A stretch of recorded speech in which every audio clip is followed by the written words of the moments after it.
Сәлеметсіңдер ме балалар, бұл 3-ші сынып математика пәні 141-ші сабақ қағаз ақша тақырыбы. Бірінші тапсырма. Саяхатшылар мұздықтарды көруге бару үшін автобусқа билет сатып алды. Ересектерге арналған билет 800 теңге, ал балалар билеті 500 теңге тұрады. Әрбір билеттің бағасын әртүрлі қағаз ақша және монетамен қалай жинауға болады. Бірінші 800 теңгені жинаймыз.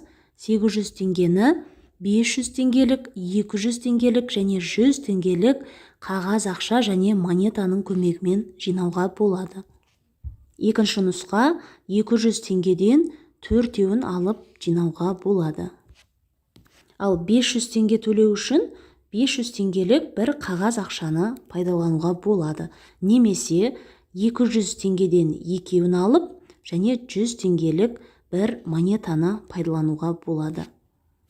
Екінші тапсырма. Есептерді шығар. А есебі. Мұздықты зерттеушілер дүкеннен жолға 500 теңгеден 2 қалбыр бұқтырылған ет және 250 теңгеден 4 қалбыр балық сатып алды. Олар сатушыға 5000 теңге берді. Сатушы оларға қанша теңге қайтарады? Есептің шартын жазып алдық. Енді бұқтырылған етке неше теңге төлегенін анықтаймыз. Ол үшін 500 теңгені 2 қалбырға көбейтеміз. Сонда 500 көбейту 2 тең 1000 теңге болады. Балықты анықтаймыз. Ол үшін 250 теңгені 4 қалбырға көбейтеміз. 250 көбейту 4. Бұл да 1000 теңге болады. Енді осы екеуінің қосындысын 5000 теңгеден азайтамыз.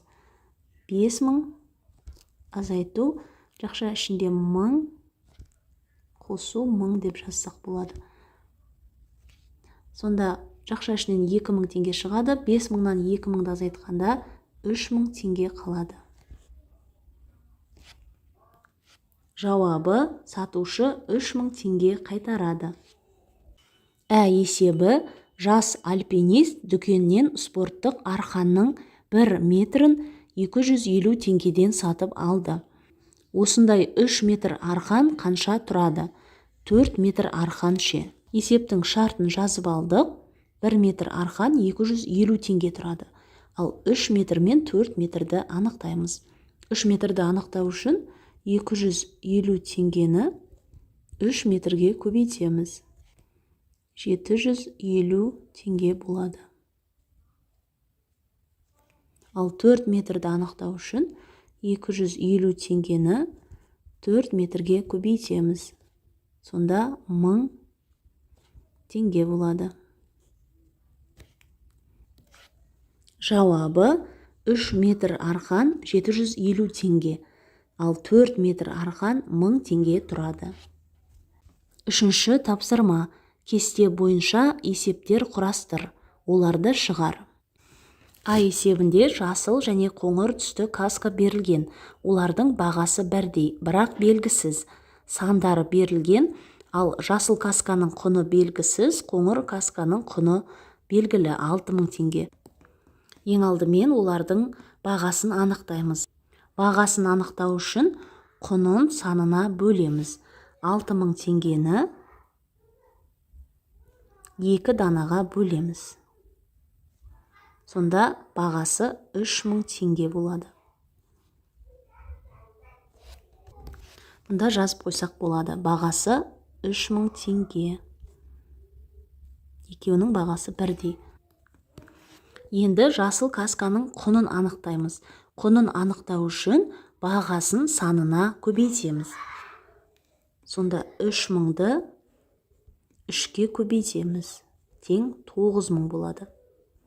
9000 теңге. Демек, жасыл касканың құны 9000 теңге. Жауабы: бағасы 3000 теңге, ал құны 9000 теңге. Ә есебі: қоңыр көзілдіріктің бағасы 5000 теңге, саны белгісіз, құны 10.000 теңге. Ал қара көзілдіріктің бағасы 3.000 теңге, саны белгісіз, бірақ қоңыр көзілдірікпен бірдей. Ал құны белгісіз. Ең алдымен қоңыр көзілдіріктің санын анықтаймыз, өйткені оның бағасы мен құны белгілі. Ал санын анықтау үшін құнын бағасына бөлеміз. 10.000-ды 5.000-ға бөлеміз. Сонда 2 болады. Демек, екеуінің саны бірдей, екеуінің де саны 2-ге тең. Енді қара көзілдіріктің құнын анықтаймыз. Оны анықтау үшін бағасын санына көбейтеміз. 3.000 теңгені 2-ге көбейтеміз. 6.000 болады. 6.000 теңге. 6.000 теңге болады. Жауабы: қоңыр және қара көзілдіріктің саны 2 дана, ал қара көзілдіріктің құны 6.000 теңге. 4-ші тапсырма. Теңдеулерді шешіп, әр суретте қандай мұздық бейнеленгенін анықта. Бірінші теңдеуде теңдеудің түбірі 424-ге тең. Екінші теңдеуде теңдеудің түбірі 250-ге тең. Ал үшінші теңдеуде 263-ге тең. Төртінші теңдеуде 729-ға тең. Демек, бірінші суреттегі Іле Алатауының оңтүстік беткейінде орналасқан жаңғырық мұздығы. Ал екінші суретте орналасқан ол Іле Алатауындағы Есік өзені алабында орналасқан Корженевский мұздығы. Ал үшінші суретте орналасқан ол Тянь-Шань тауының солтүстік жоталарының бірінде орналасқан Тұйықсу мұздығы. Ал төртінші суреттегі Жоңғар Алатауының солтүстік беткейіндегі үлкен Басқан өзені алабында орналасқан Абай мұздығы. 5-ші тапсырма. Амалдардың орындалу ретін анықта және есепте. Бірінші есепте бірінші шақшаның іші орындалады. 1000-нан 703-ті азайтамыз.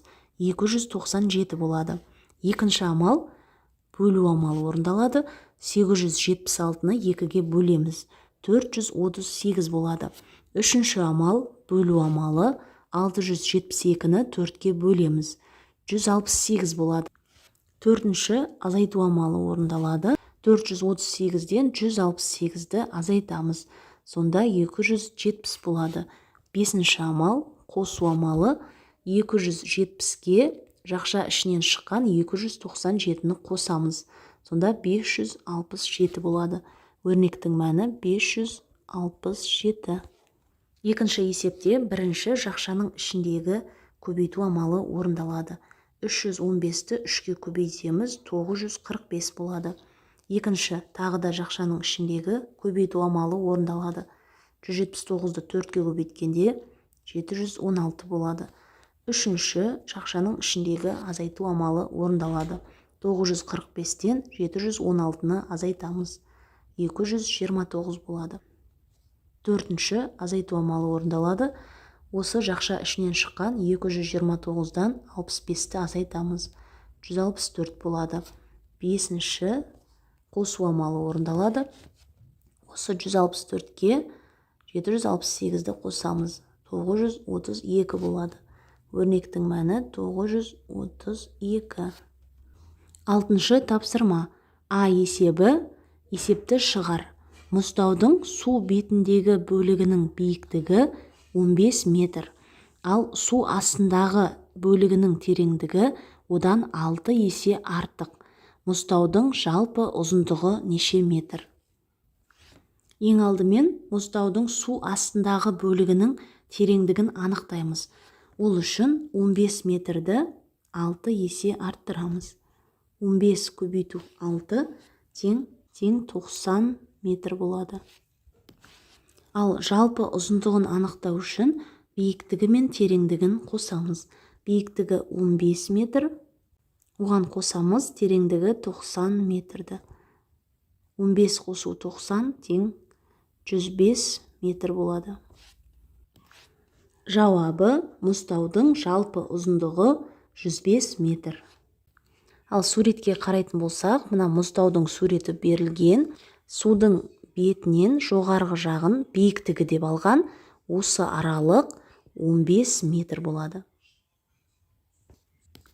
Ал судың бетінен төменгі жағын осы жерге дейінгі аралықты тереңдігі деп есептеген. Ол 90 метрге тең болды. Сонда мұзтаудың жалпы ұзындығы осы аралық пен осы аралықты есептеген. Екеуінің қосындысы 105 метр болады. Есебі кері есеп құрастыр және оны шығар. Мұзтаудың су бетіндегі биіктігі белгісіз, бірақ ол тереңдігінен 6 есе кем. Тереңдігі 90 метр. Мұзтаудың жалпы ұзындығы неше метр? Ең алдымен биіктігін анықтаймыз. Ол үшін 90-ды 6-ға бөлеміз. Тең 15 метр болады.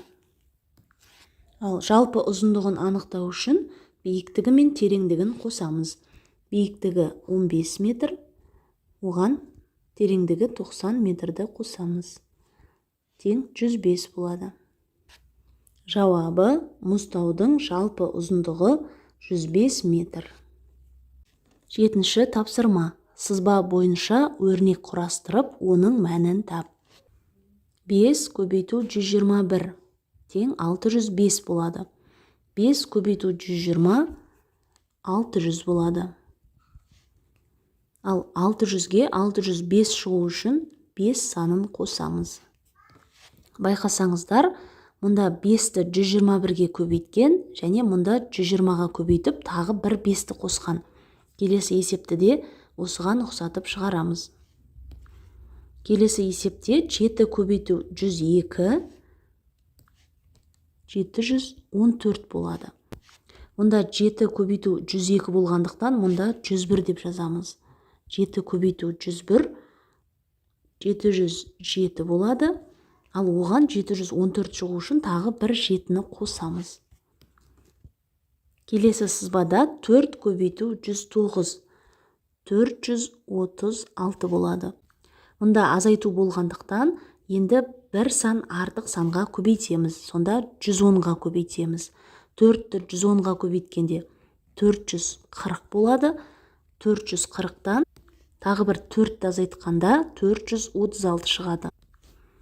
Келесі 6 көбейту 119 714 болады. Мұнда тағы да азайту болғандықтан 119-тың орнына енді 120-ға көбейтеміз. 720 болады. 720-дан 714 шығу үшін тағы бір 6-ны азайтамыз. Сонда 714 болады. 8-ші тапсырма. Фигуралардың қабырғаларының ұзындығын өлше. Олардың аудандарын тап. Бірінші тік төртбұрыш берілген, оның ұзындығы 4 см, ал ені 2 см. Ауданның формуласын жазып қойдым. А көбейту Б-ға тең. А 4 см-ге, Б 2 см-ге тең. 4-ті 2-ге көбейткенде 8 см квадрат болады. Сонда тік төртбұрыштың ауданы 8 см квадратқа тең. Келесі шаршы берілген. Шаршының бір қабырғасы 3 см-ге тең. Демек, барлық қабырғасы 3 см-ге тең. Шаршының ауданының формуласын жазып қойдым. А көбейту Б немесе А квадратқа тең. 3 көбейту 3 тең 9 болады. 9 см квадрат. Жауабы: шаршының ауданы тең 9 см квадратқа. 9-шы тапсырма. 5 монетаның біреуі жалған. Ол басқасынан жеңіл. 2 рет өлшеп, жалған монетаны қалай табуға болады? Бірінші әдіс, мына 2 монетаны таразының бір жағына қоямыз. 2 монета. Ал мына 2 монетаны таразының екінші жағына қоямыз. Ал 1 монетаны қалдырамыз. Сонда егер таразының 2 жағы тең болса, онда мына монета жалған монета болады. Ал егер таразының бір жағы жеңіл, бір жағы ауыр болса, сол жеңіл жағындағы 2 монетаны тағы да таразының 2 жанына қоямыз. Сонда қайсысы жеңіл болса, сол жағы жалған монета болып саналады. Осылай таразыға 2 рет өлшеп, жалған монетаны табуға болады екен. Балалар, осымен бүгінгі сабақ аяқталды. Сабақ түсінікті болса, міндетті түрде осы видеоға лайк басып, каналға тіркеліп алуды ұмытпаңдар. Келесі сабақтарда кездескенше.